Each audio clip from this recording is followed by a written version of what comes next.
Oh, hit use. Good fun. Hello everyone, I'm Tim from Tim's PC and I build custom PCs to suit anyone's needs or budget. Also live stream all my builds and repairs for transparency and educational purposes. So if you would like to get an awesome new PC and you'd like to see it get put together live, send me a message today. Alrighty, so tonight it's going to be just a bit of fun. We're just going to hang out and I'm going to answer some questions, put a bit of extra RGB in this build here. So there's not really too much else to say about it. I just figured I always get a lot of questions while I'm doing these live streams, so I thought I'd give everyone the opportunity to ask some questions, and hopefully it'll be educational and a bit of fun. So yeah, this is Neil's wife's PC. We were doing this the other night. This is the one with the X99 motherboard. The interesting motherboard that has an independent power controller for the PCIe system and also has independent switches for the PCIe lanes. So a couple of the interesting features that we discovered. The error code light also displays the CPU temperature on the motherboard there on this one. So quite an interesting build. So we just put this in a new case with heaps of RGB, and we put a 240mm all-in-one liquid cooler on the CPU here, which was an Intel i7 5830K, which is a 6-core 12-thread processor. And if you watch the video from the other night, we overclocked it and we got it up to like 4.5 gigahertz, and then I think I was ready for bed. So I think we could have maybe got to 4.6, but we were right on the limit as to what we could have done there. So that was pretty much it.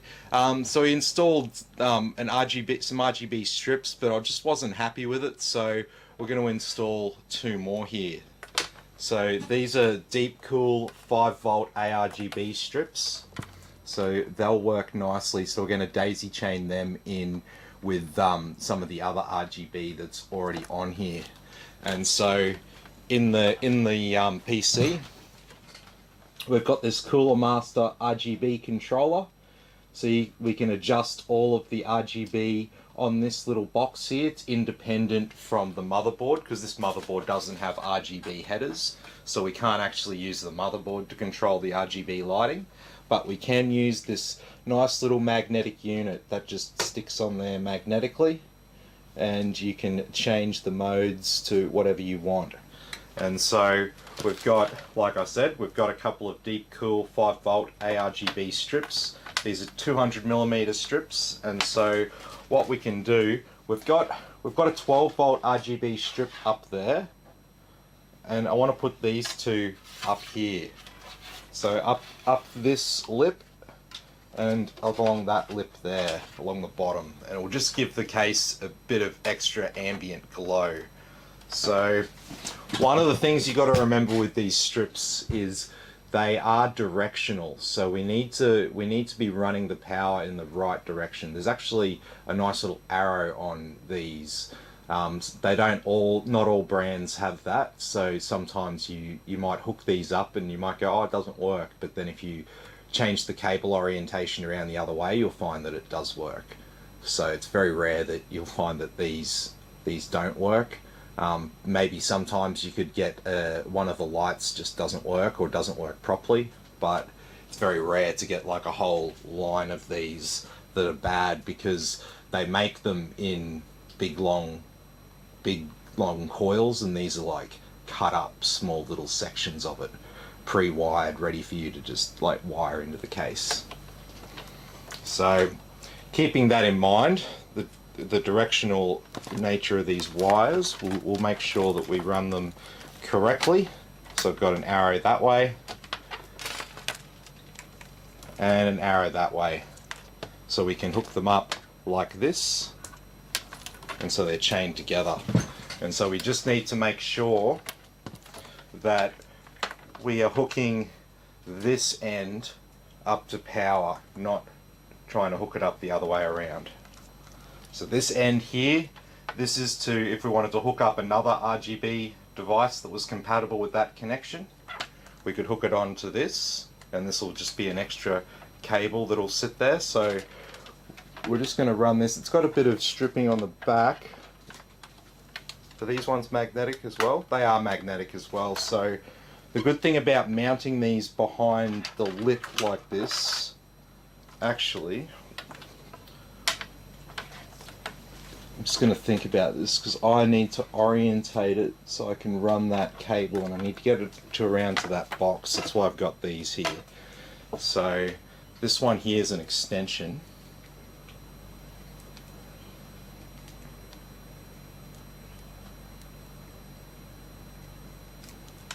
So we're going to need that. We'll plug that into the right part of the cable there.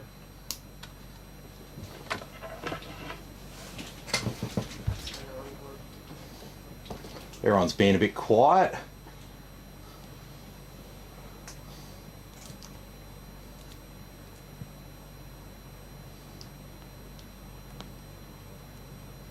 Nah.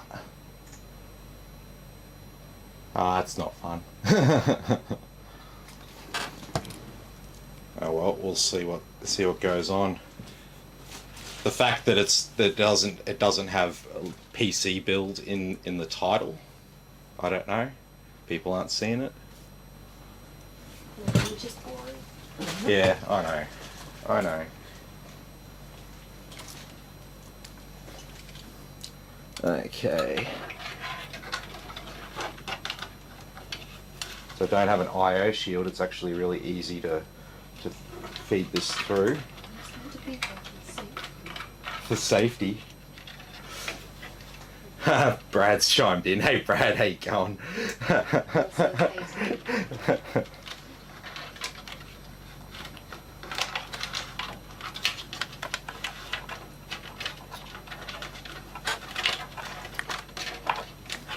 Sorry, I'm stuck about that.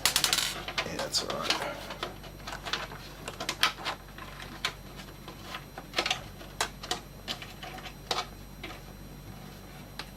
So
yeah.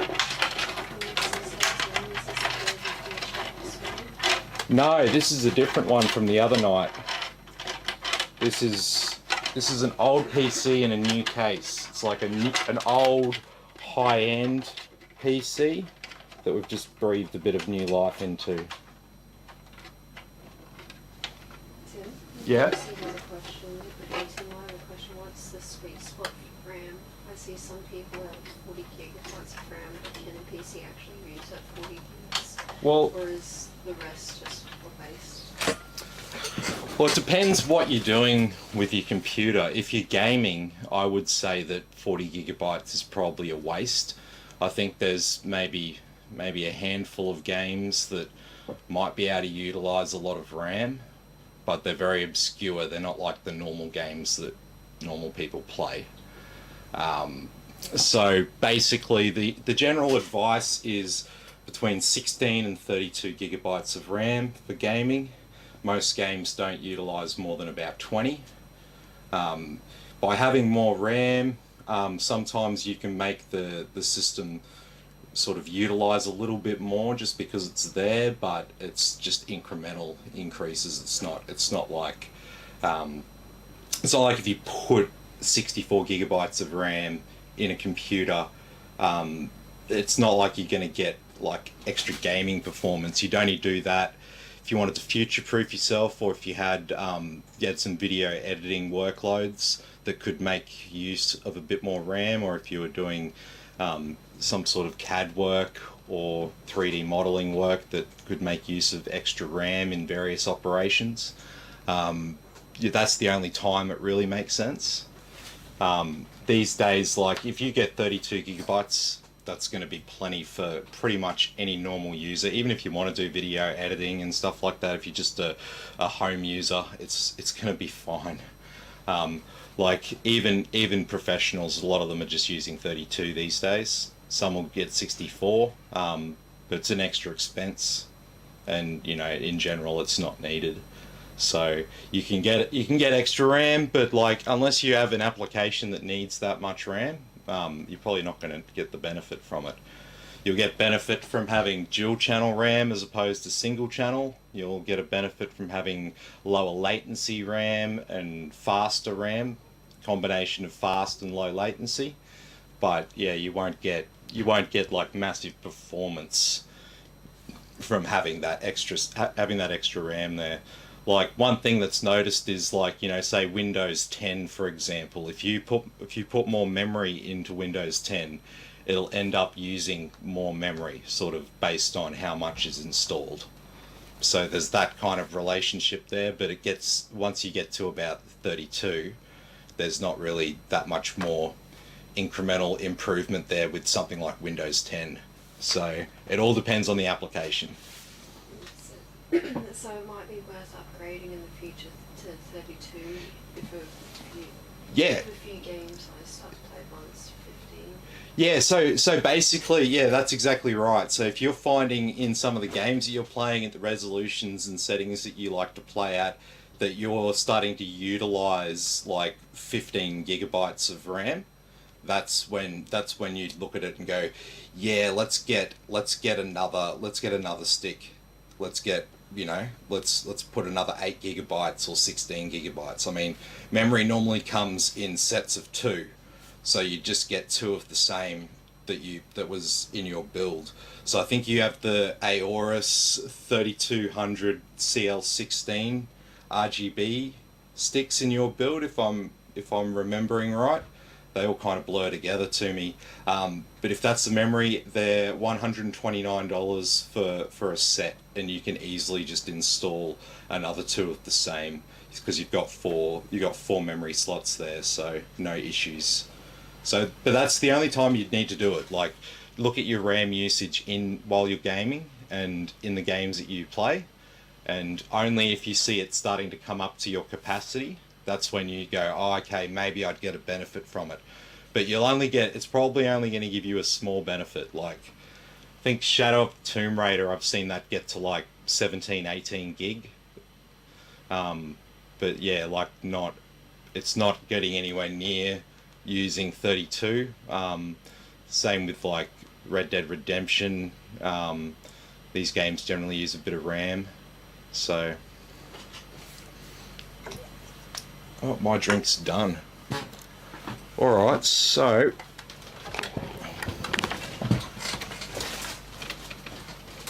no, we're all good. So all we've got to do now is just hook up this last cable here to this daisy chain.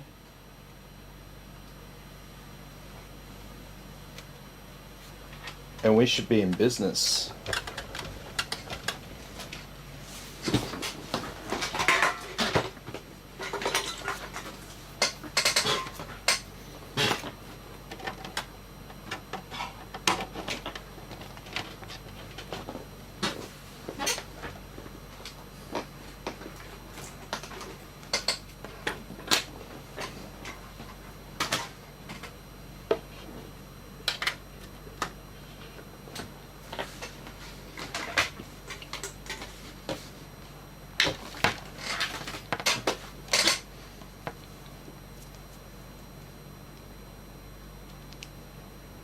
Alright.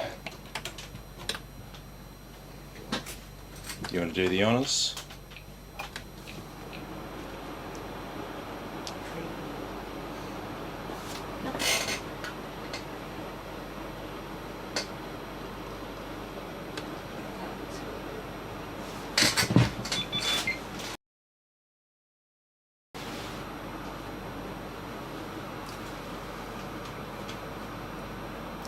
That is much more like it. That looks so good. Neil and his wife are going to be very happy about them. Yep, I think so. There we go. Plenty of RGB bling now. No one can complain that there's not enough light or it's too dark or any of that kind of shit. Covered all those bases. Okay, so this panel just goes on like this.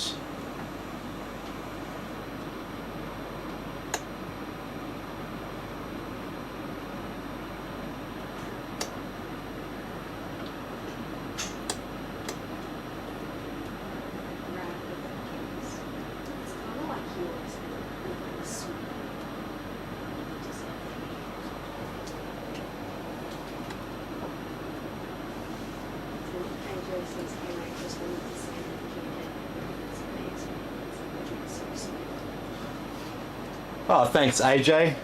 Glad you're enjoying it.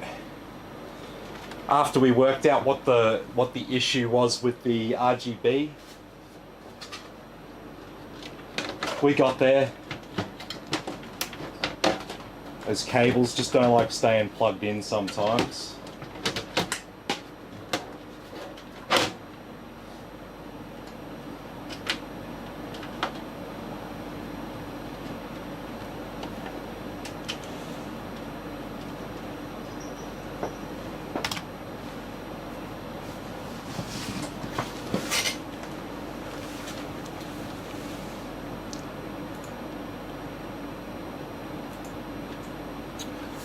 Okay, so we got everything installed now, so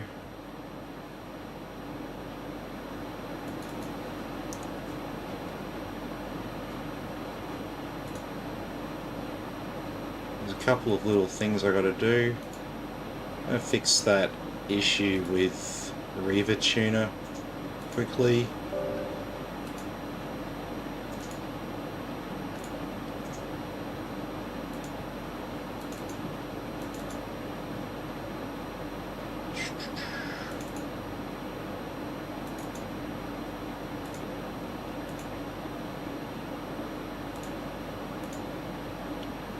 And we will just change this 0 to a 1. And It's so silly. that. They'll release an update that'll just like correct that issue, but until then, here's the band-aid fix. It works 100%, so happy days. But yeah, that's pretty much it. This PC's all good. We already played around with it a bit. This is the. Did you play around with the last one? Yeah. Yeah, it was all hooked up. It's got the CPU temperature there on the board. So it says on the code. Yeah. So that's the actual temperature. So I'm gonna run a stress test, and you can see it'll start to increase. Oh wow! It jumped straight to 50. Yeah. That's at 53. Yeah. So this is like. It's just. You don't even have to have the temperature on the CPU. You can just look inside the case. It's actually on the motherboard there. So, like I said, this is like an old but high-end motherboard. And yeah, it looks great with the RGB lighting and stuff. That's come up nice.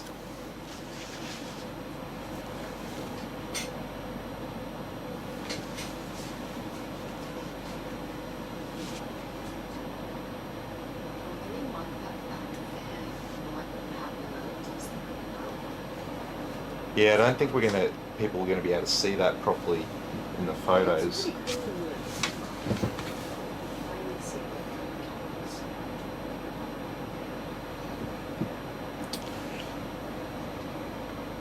we might just be packing this one up, I reckon.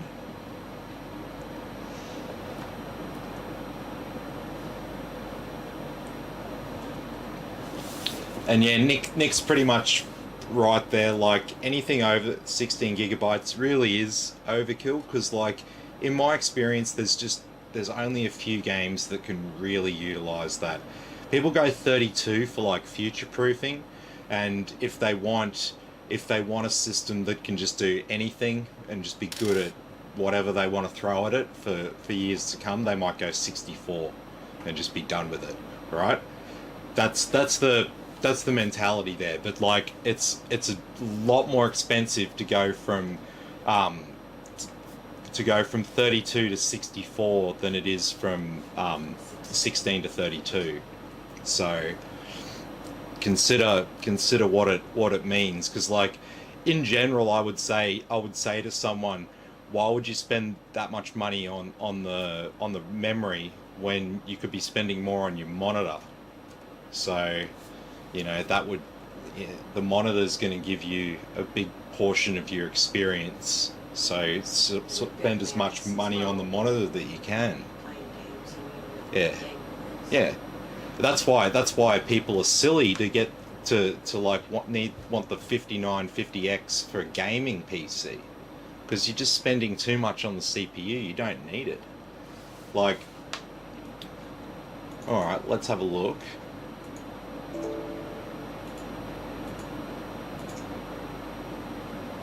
Oh, am I not?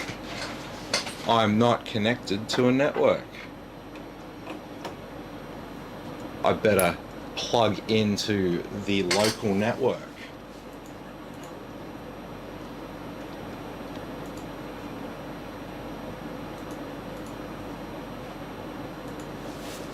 When it recognizes that there is a network.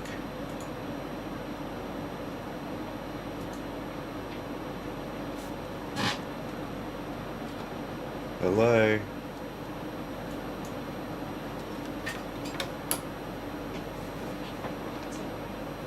Yeah. It says here, like it's overkill. At the same time, it just feels empty when you've only got 2 sticks. I did that for a while. Now I have 4. And it just.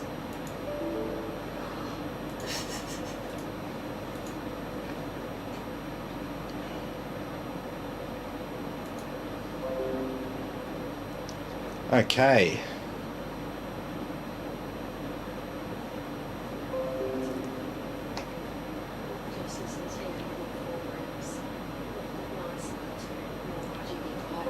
Yeah, yeah.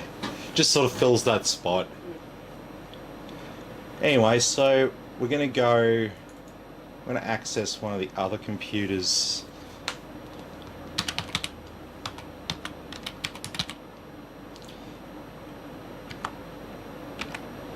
Can you tell me if is that your email address?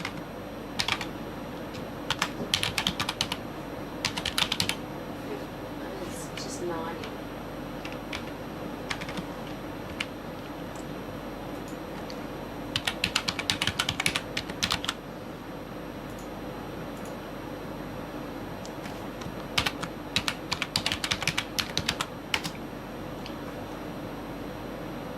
Really?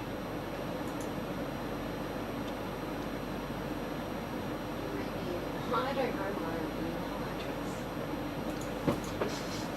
I don't use email. I just use that to Just click on the start menu.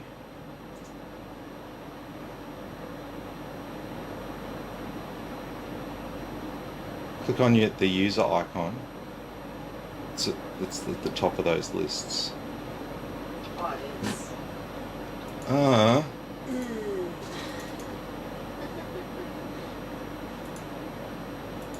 It's right there.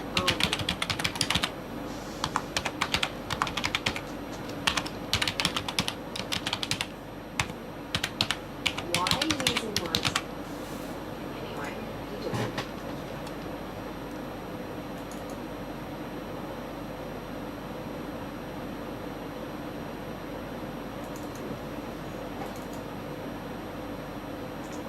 I am accessing your computer.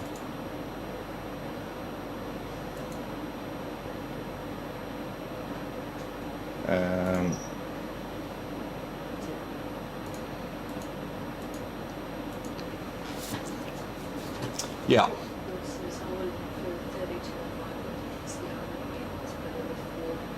Yeah. And 32 is good because when you go to sell your PC, the thing is, when you go to sell your PC in 3 years, think about the person who's going to be buying your computer in 3 years. 3 years time or 5 years time, I reckon people are going to want 32 as a minimum. So you're sort of setting yourself up good for that, because people sort of forget about that with when they buy things like computers and cars and stuff like that. They forget about the flip side of the transaction, the point where you actually sell what you originally purchased, and move on to something else. That, because that always happens one way or another. Either the product basically breaks down to the point where you can't repair it anymore, or you just end up moving on and getting a new one and selling the old one. But people sometimes forget about the flip side of the transaction when they go to sell. So sometimes it's better to get that i7 over the i5, just because it'll look better when you go to sell it on the flip side. So I explained that concept to a few people, and I'm like, look, I don't care which one you buy. I make the same either way. But if it was me, I'd be spending that extra $100 and getting that, because when you go to sell it, that's a much more attractive option on the used market.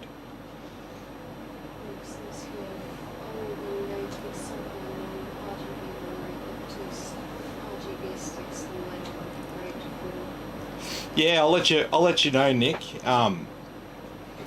Might get some different ones at a cheaper price or something like that. I was going to show you.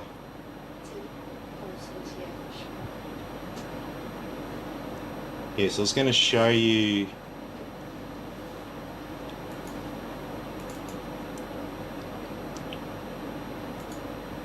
All right, so. Make this a bit bigger. Alright, so this will hopefully illustrate to some people a little bit about what the difference between something like a 5800X and 5950X is in terms of its gaming performance. So what I've done here, this test was performed on a 5950X, okay? But as you can see, yeah, this is ours.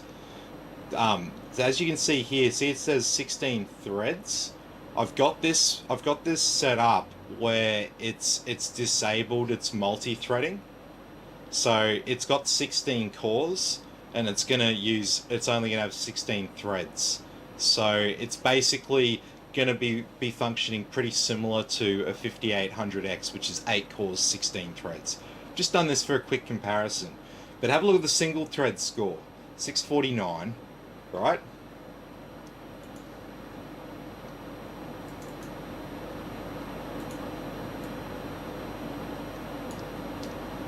And so this is with the full 32 threads going on. Look at that, multi-thread scores gone through the roof. Basically the same single thread score. It's within 10. That's within margin of error when we run this, because sometimes Windows could be doing something in the background that disrupts the process. So it could be like 10 points plus or minus from any particular value. So that's essentially running the same for single thread, regardless of how many threads are actually being utilized.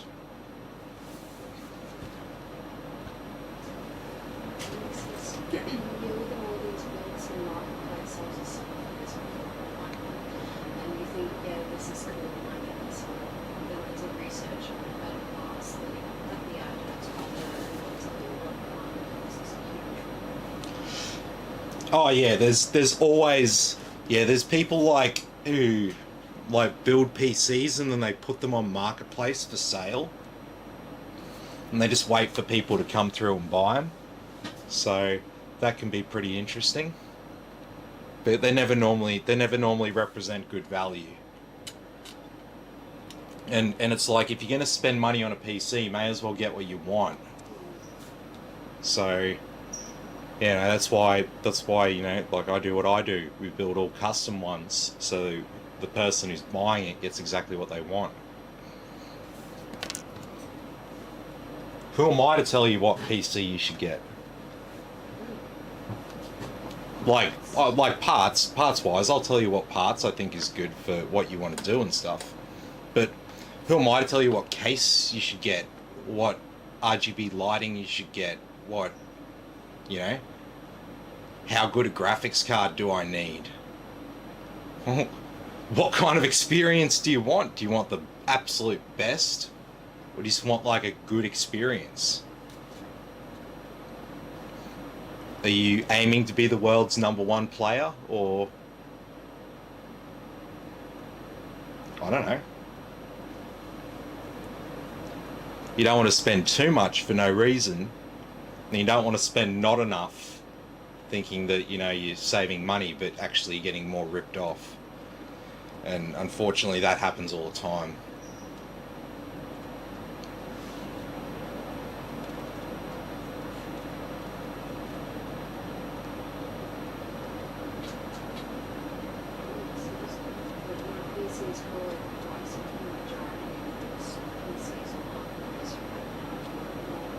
Yeah.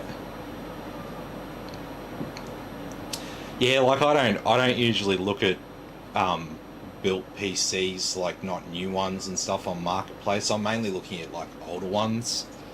Yeah, new ones. I mean, I look for various things, but yeah, it's not always a case of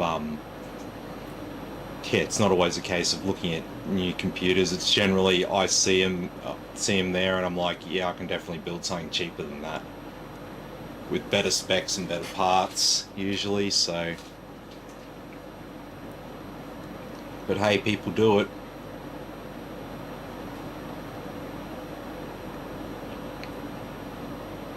What are you trying to do?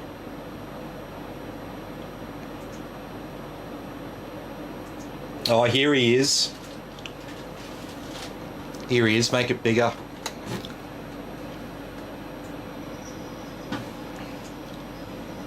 What do you think?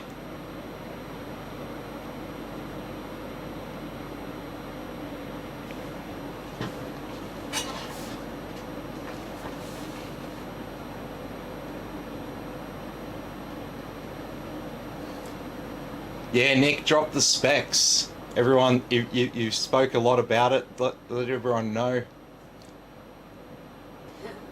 I don't know, man. It's pretty bloody bright. Yeah, like the camera doesn't do it justice. If we turned off all the lights. It's pretty bright in here at the moment. Yeah. Those RGB strips are pretty bright. This is maybe a few more fans. Where are you going to mount them, mate? Oh, we could push the radiator forward a little bit probably, and get maybe one more in there. But Jaden says, it's not topic. I've got a mini ATX one that was wondering and fit 37 mask and Wi-Fi 6 wireless internet adapter together. and Wi-Fi 6 wireless internet adapter together. Yeah, that shouldn't be a problem.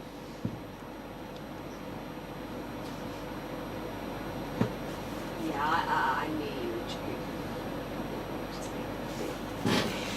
would. That's no issues at all, Jaden. I know your build, and yeah, you can easily install one of those cards. So like I said,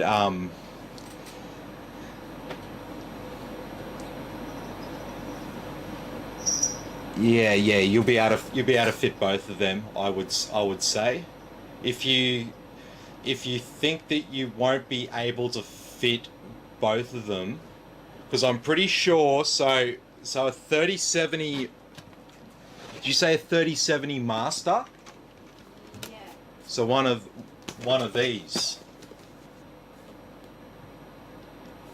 All right. So I will. I've got one right here. This is for Brad's build, which we'll be doing tomorrow. So I haven't. It's brand new. It hasn't been opened yet. I'm not going to actually fully open it, but I'm just going to show you for reference.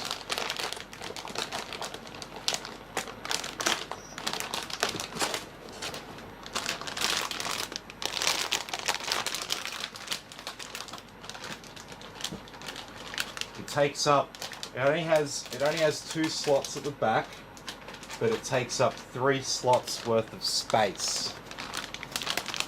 So your case won't be a constraint, Nick. Sorry, Jaden, rather.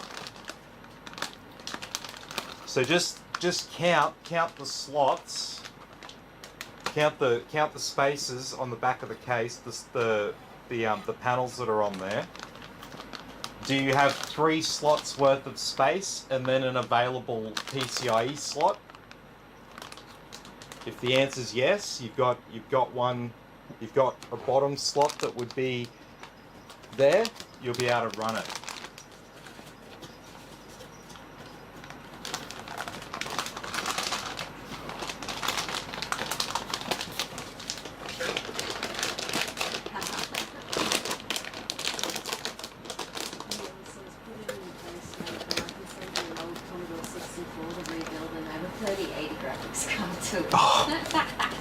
I have no idea how. I don't even know how to make that fly.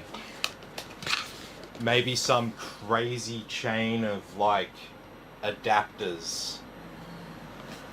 Oh man. That'd be a sight to see, actually.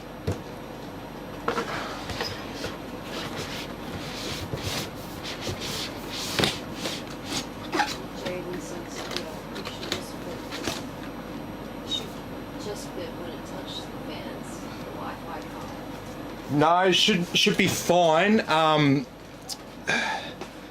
As long as you've got the headroom there with your card, I guess that would be the main thing. As long as it's not. Maybe check the measurements of the fans and they can measure the lines. So there's always a solution. Okay, so you can buy PCIe riser cables, and you could actually install it and keep your motherboard, and yeah, you could run the PCIe slot to somewhere else. You can get like full X16 length ones, but you can get smaller X1 ones that they use for mining and stuff like that. Usually they're like X1 to X16, but you can get X1 to X1, I'm pretty sure, as well. So you could run it. You could run from that slot. You could just put it somewhere else in the case if it was affecting the airflow with your graphics card. But the thing you've got to consider though is the amount of money that you're going to spend on like making that fly. When's the point where you just go, yeah, I'm going to get a better motherboard? Because you could spend extra money on like riser cables and stuff like that, but it's just like, oh, maybe I should just get a better motherboard, because I know you've got a full ATX case, so you can fit full size boards. So this is Neil's wife's, technically. So this is the old X99 motherboard that we've put in here. So it's an old board in a new case. Independently controlled RGB lights.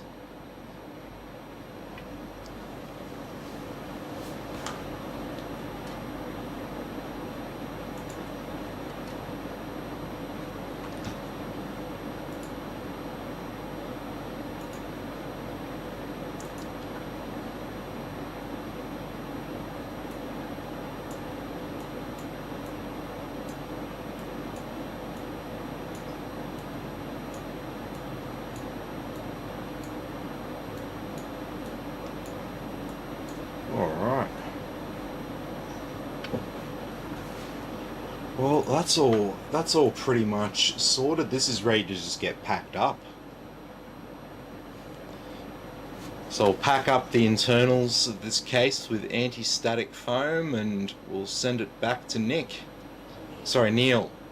I'm so bad with people's names. Good with faces, bad with names. So do not take offense if I get your name wrong.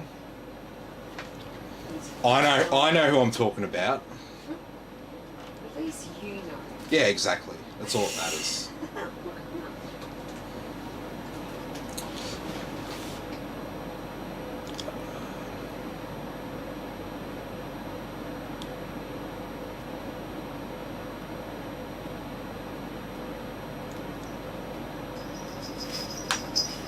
Hey Michael, this one's got some used parts. Well, it's mainly used parts. The only new things is the case and the cooler, essentially, and like obviously the RGB lighting.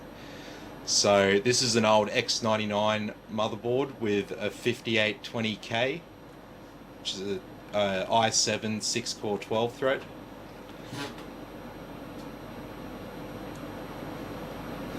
This makes me want more RGB. Yeah, definitely. We could have gone a big 360mm radiator on the top here. Could have fit it. Since I don't get why people buy gaming laptops these days, they're working on our strokes dramatically in the upper parts. Oh, dude, gaming laptops, that's... it's... What's the word for it? Like, there's a word for this, right?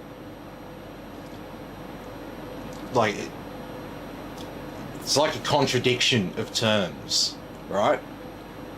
Like, a laptop is meant to be a mobile device, low power, good battery life, so you can do your shit on the go, okay? Inherently, laptop CPUs and graphics cards are smaller, more cut down versions of their desktop counterparts. They run at lower powers, they are lower pretty much all across the board. They're designed around not putting out a lot of heat and not drawing too much battery.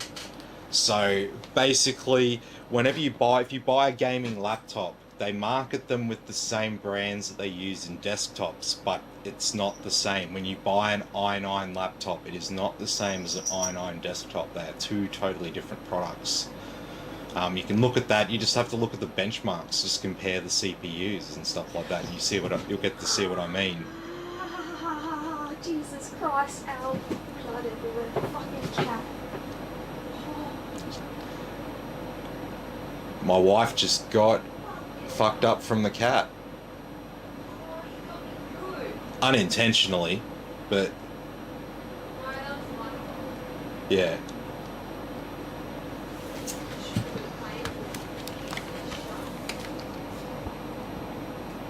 Mick says, "Hi Tim, I see you've been busy. Got issues with the Bluetooth on Josh's PC. Haven't needed since we got it. We had an Xbox adapter for the peripherals he had.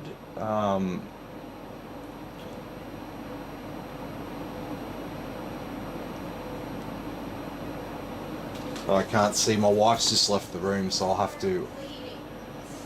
Yep. Yeah, definitely. No, it sounds like question to send me via a message, and I'll get back to you later. So could be a number of things there with Bluetooth. So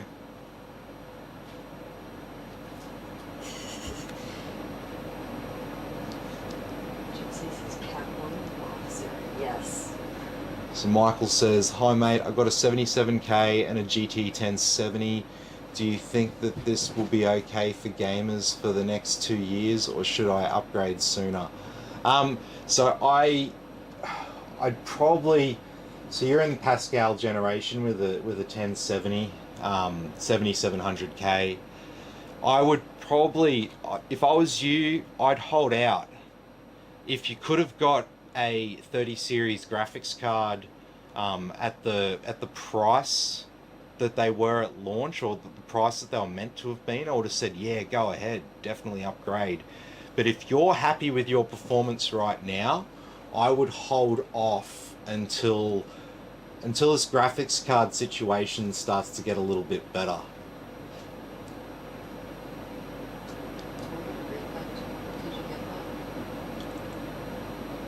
Oh, it's a Bluetooth troubleshooting thing. He sent it to me in message. That's a back and forward. Well, if you check this, if you check that, have you done this, have you done that? Can you do this? Can I get you to do that?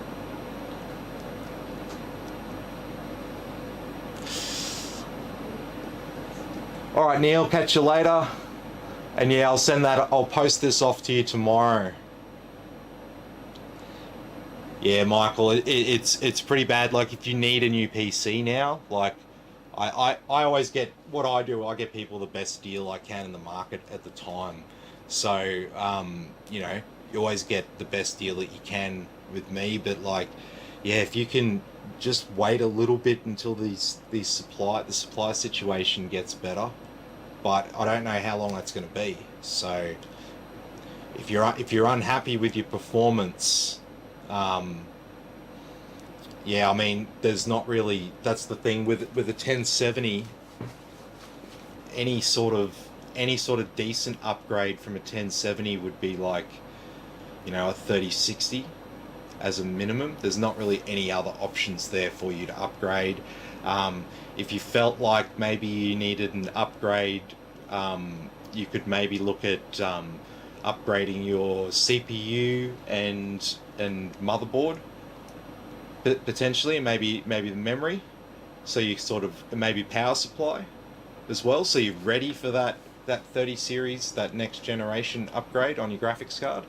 So maybe that would be something that I'd look at.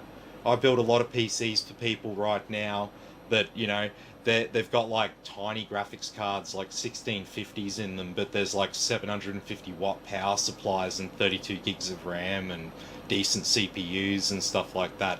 And the idea is the person's just gonna make do with a 1650 for a while, and when the price of 3070s and 3080s is a little bit more reasonable, they're gonna buy a 3070, 3080 and put it in. It's got the right power supply, the CPU's good, and they won't have any issues with an upgrade there. So that's one mentality that you can take.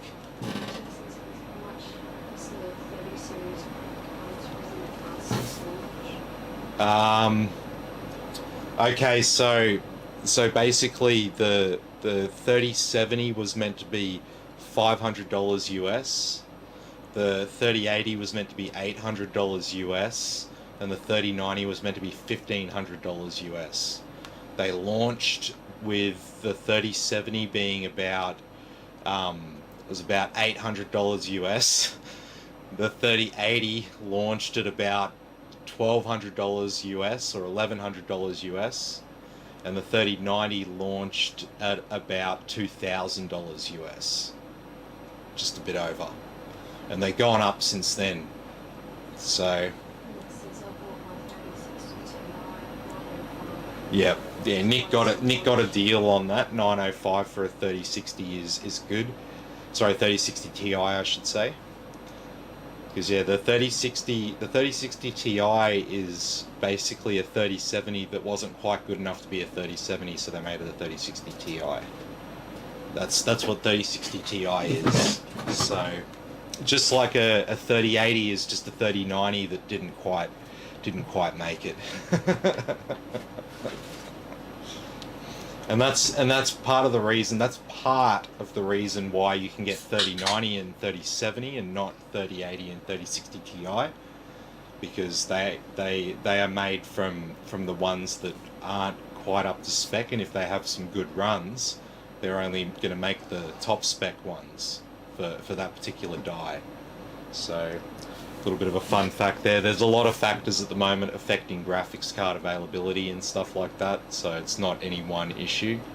You can't just boil it down to one particular thing. So there's a lot of things going on right now.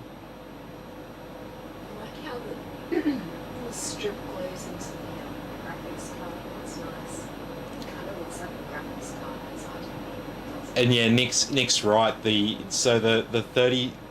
ROG Strix 3060 Ti, they're $1,200 now. So it just goes to show. But you know, like the thing is about PC parts and upgrading is all you can do is get the best you can for your money at the time of purchase. And is there a better time to upgrade? Potentially. Is there a worse time to do it? Potentially as well. So, you know, certain things go in price cycles, like SSDs and RAM. They sort of go in boom bust cycles where prices are either low or prices are high, and it's driven by the fact that there's a lot of the big companies that own massive numbers of computers. They buy all this stuff in bulk and they stock up, and then once they've bought up, they don't need anything for like long periods of time. Since I've had my desktop for 5 years now, I have trust in the because I've had to wait months, 12 months. The rising performance will be affected as well. Watch the Bitcoin bubble burst. It's going to be a huge second-hand market for GPUs. Yeah, there will be, but just one little point to note on that is that it's not going to be as crazy in Australia. There will be some, and there'll be cards flooding in from overseas, no doubt, getting here. However, but like in general, that would be more the case in other parts of the world, and there will definitely be a flood of them, but it's not going to be as crazy. And so I don't want people to think that once the bubble bursts, that instantly that means they're going to get like $600 3080s and stuff like that. It's probably not going to be that good, and they're gonna try and sell them for as much as they can, and yeah, no one's going to want to let them go cheaply. And yeah, it'll even be a case. Remember that there are new cards coming out as well. There's the 3080 Ti and the 3070 Ti that are meant to be coming out, but who knows what the availability is going to be like.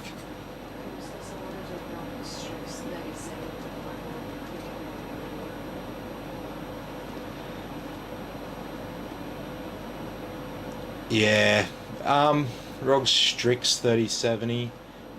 Yeah, that's been out of stock for a while, the 3070 version. I haven't seen that for a while either. Aorus Master, yeah, like I've got one right here, so that's for Brad. So hopefully I paid for express courier, so hopefully it's here tomorrow, along with some other stuff. So, bit of luck.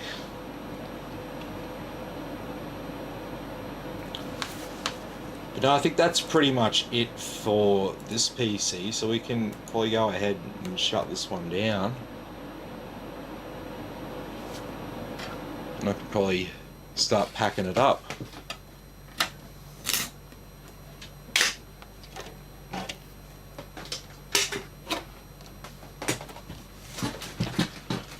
Alright. What have we got? Oh, what's my viewpoint on AMD versus Intel? Oh, so yeah, I mean that's certainly an interesting question. So the way it's been for quite a while, and it's sort of like the kind of thing that you're going to see on the internet a lot on YouTube, is that AMD's great value and Intel's overpriced. Okay, but that's sort of not where we're at the moment.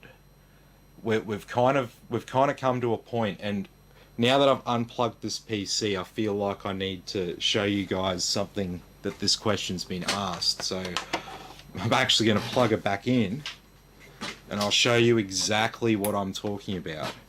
So the paradigm is shifting because Ryzen 5000 series is the best CPU that you can get for desktop computers. Hands down, no competition.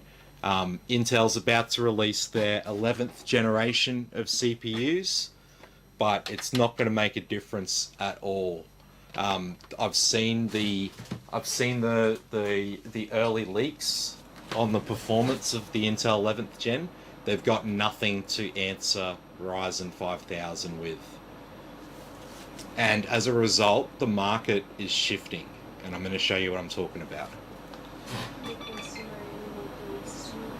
Nah, there's no more builds tonight. We're just finishing up this one. I'm waiting on parts from Interstate. I'm waiting on Ryzen 5000 CPUs. Because I mean, it's unless you're on a budget, it's almost impossible to recommend anything other than Ryzen to you. There's no like premium Intel option anymore. The premium option is Ryzen. So, if you can make the screen a bit bigger.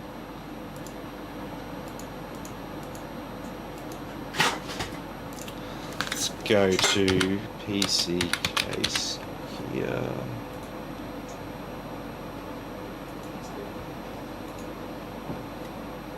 Yeah.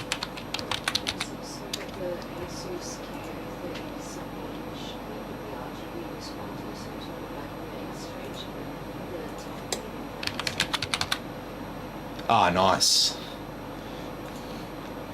Yeah, the tough gaming one is a good card as well. It's one of the best ones you can get. Not quite a ROG Strix. Okay, so got some major retailers up here in Google. So I'll start here with Umart. I'm gonna make this nice and big for everyone. So we're gonna go to our CPU processors.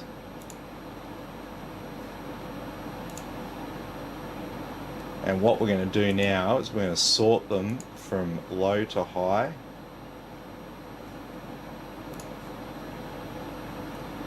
And we're gonna have a look through and see what we see. So first, we can see the cheapest CPUs on offer here. So we've got a 4-core, 8-thread i3. We've got a 4-core, I'm pretty sure this is a 4-core, 8-thread Ryzen here with onboard graphics. Both of these have onboard graphics, but one is much better than the other. This is a much more capable CPU, has much better gaming performance, and it's $10 cheaper. Over here we've got two 6-core CPUs. This one here is 6-core 12 threads, and it's a little bit cheaper. This is just 6-core 6 threads, but it is a much newer CPU and it has much better gaming performance. Moving down here, we've got the budget, and the budget ones, this isn't where the big difference is. So looking at these next ones, we've got an i4-10400F, so a 6-core 12-thread CPU, Intel 10th gen. It's $20 cheaper than the old Ryzen 2600 6-core 12-thread CPU. So I know which one I'd want if I was a gamer out of those two CPUs. Neither have onboard graphics, so it's a like-for-like comparison. You get the new one versus the old one, and you're paying you're paying $20 more for the old one. It says one of the tubes underneath the graphics card. It's actually a symbol for power button. If you know what I mean. The line. That's the EVGA logo. Oh, is it? Yeah. Is it? Yeah, that's EVGA's logo, and yeah, it's based on a power supply. Ah, so I was right. Yeah, you're kind of right there. But this is the big one right here. Okay. Ryzen 5 3600, i5 10600KF. This is a much more capable CPU at multi-core and single core. This is unlocked and overclockable. They're both unlocked and overclockable. The only thing is this has this crappy cooler on it that's not good enough for a 3600 and will have it thermal throttling under stress tests. Yeah, that was horrible. Yeah, so that's not good. The 3600 with the stock cooler is not recommended. I always tell people I don't recommend the stock cooler. You can do it, but it's... Recommend it. Yeah. But now you can get, look at this, save $150, and that's not going to be changing. That's not like some special that's just on this week. This is going to be a permanent thing. Intel is going to represent the new budget option in the market. So what does that mean? That means that if you want the best price to performance, it's going to be Intel. Look at this. A 3600X, which is just a 3600 that's been clocked a bit higher, right? Or an 8-core 16-thread i7 10700F. I know which one I'm going to be buying. Save $220. And this is just going to be the new norm. Look at it. It's cheaper. It's on special there, cheaper than a 9700F. It's to make up with the difference in the cost of motherboards between Intel 10th gen and Intel 9th gen. But basically, they just want to try to get rid of these at this point. No one's buying them because everyone thinks Ryzen's so great and such great value. They ask for Ryzen because they want the best value, but it's not the best value anymore. And so we go over to page 2. And we're not going to deep dive into every single website here. You're just going to see the same pattern repeated. Slightly different prices on slightly different retailers, but you're going to see the same kind of pattern. What have we got here? So we've got an unlocked 10700KF, 8-core 16-thread, $10 cheaper than a 3700X. So a much stronger. Once again, this is basically the 3600 and 10600KF all over again in terms of the performance difference and stuff like that. So you're getting a much better deal at basically the same price. Yep, there you go. Is the 10700K. There's the 10900F, so 10 core 20 threads there, $549. You can get a 9900K for $559, 10850 for $599, 10900 non-F $599. The Avengers one, I don't know why you do that.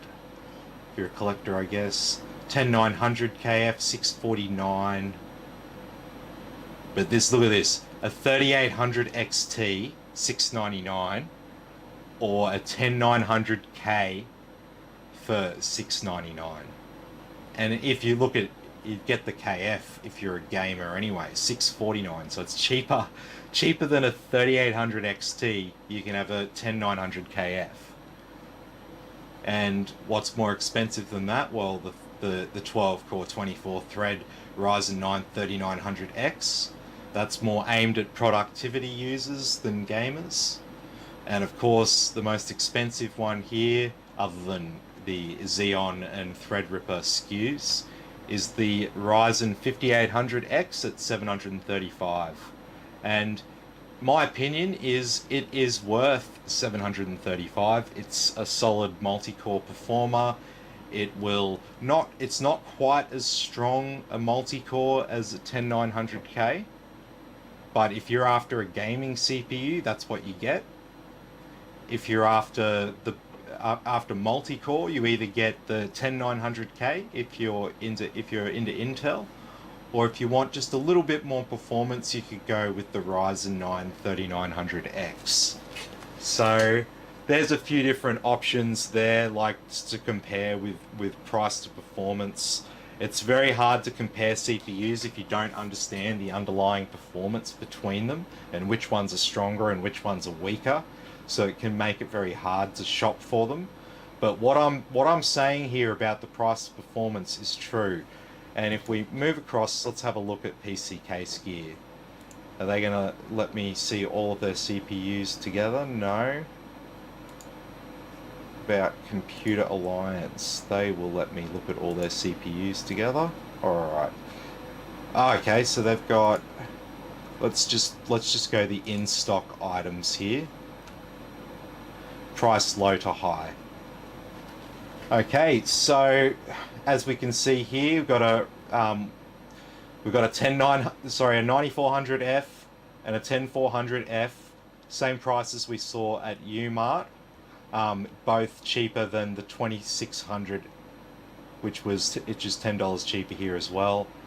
It's also they've got a Ryzen 3 3300 quad core, cheaper than both of these 6-core CPUs. So I know which one, if I was a gamer or a productivity user, I know which one I'm getting between these two. Though this does overclock quite well, but it might not be as stable in your favorite game. 2600X there, once again, it's just like a clocked higher version of the 2600. Not worth $269. And then you've got, for $10 extra, you could get a 9600K. And once again down here, 10600KF and a 3600. The 10600KF is cheaper than the 3600. Moving on through here, all Intel SKUs at these price points. AMD doesn't even have anything to offer at that price because everyone just keeps thinking that it's default better. So there's a Ryzen 3700X for $519, and you could get a 10700K for $519. No limits on that. Limits on the 3700X. And they're not the same. They're both 8 cores, 16 threads, but this one's stronger. Yeah, 9700K there for the same price. If you've got an older CPU, that's a good upgrade there. If you've got say a 9400F. Yeah, over here it's a similar story with the i9s. Ryzen 5800X here, $719, the most expensive one on offer other than Xeon and Threadripper, which are these ones at the bottom. And Scorptech, will they let me look at all CPUs? No, they won't. So anyway, there's a little bit of a deep dive onto price there with CPUs and AMD versus Intel. I mean, I have an Intel PC that's got the 3080 in it as a gaming PC, and I've got another PC with a Ryzen 5950X for productivity. So yeah, definitely there is good things to like about both brands. Intel has been stagnant on releasing new technology and stuff like that with their CPUs, but one of the things to remember there is that with them stagnating, it means that their products are less in demand, so you can score yourself a good deal on Intel. The only place where you might get let down is the cost of those Z490 and Z400, or sorry, just the 400 series chipset, I should say. All of those motherboards are quite expensive. You can get cheaper B450 boards for Ryzen, and that can make up some of the difference. But at the end of the day, if you're looking at getting the best processor for your money, right now the tables have turned and Intel is the best priced performance. So that's kind of a long answer there, I guess, but essentially it depends what you need, and it depends what era you ask the question in, because right now, the way things look like for the foreseeable future, the new paradigm is going to be Intel for value and Ryzen for performance.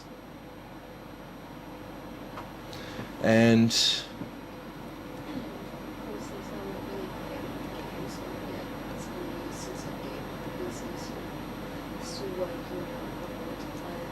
Yeah, and that can be the hardest part sometimes. Is there's so many different games you can play on Try PC. Command and Conquer Remastered. Oh, I love that. Did you play Command and Conquer back in the day? Maybe Red Alert. Red Alert.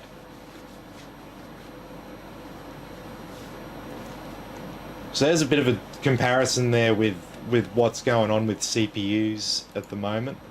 I should probably do a full video on that. I'll upload it to YouTube. Well, it's getting pretty late now, so I think we'll probably wrap it up there tonight.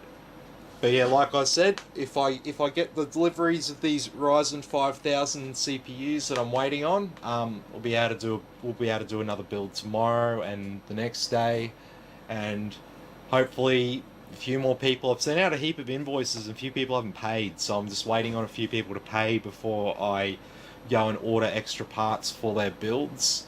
Because yeah, I don't buy anything until the invoice has been paid for obvious reasons. I don't start any builds because every PC I build's different, so what one person likes won't necessarily be what another person likes, and then I'll have to discount it to suit someone for giving them something that they didn't quite want, and that's not what I want to do. So It's good to see AMD after a very long time they're doing this back on top. yeah, absolutely. So it is good to see. It's good to see that competition going on again, because at the end of the day, the consumer's a winner. Look at what's happened. We've got a situation where masses of people are convinced that Ryzen is better than Intel, to the point where retailers and distributors can't sell Intel, to the point where Intel and those retailers and distributors are cutting the prices to move stock. And the only people who win in that equation is the consumer, because it means that you can get a better rig, more performance at a cheaper price. You've just got to be in the know about what is actually the best value and what is the best performance for your dollar. You can't ever just go, oh, I've seen something on YouTube, so now I'm in the know, because the market is a volatile thing and things change all the time. So I've got my finger on the pulse when it comes to these things, because I look at prices every day. That's what I do for a living. So all day, every day, I look at prices and I look at performance, and I compare price to performance with CPUs, and I get my customers the best price to performance and the best bang for their buck with their PCs. So I see these trends emerge before it gets talked about on major YouTube channels.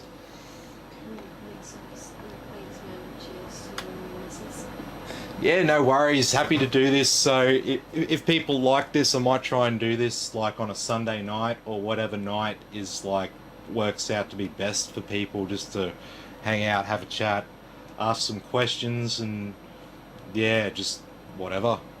I'll leave like light little jobs like installing this cable and stuff for like Sunday night, like finishing touches for PCs that I've built over the weekend, later in the week that I'm shipping out on Monday and stuff. Do all that sort of stuff on Sunday night and answer some questions and stuff while we're at it.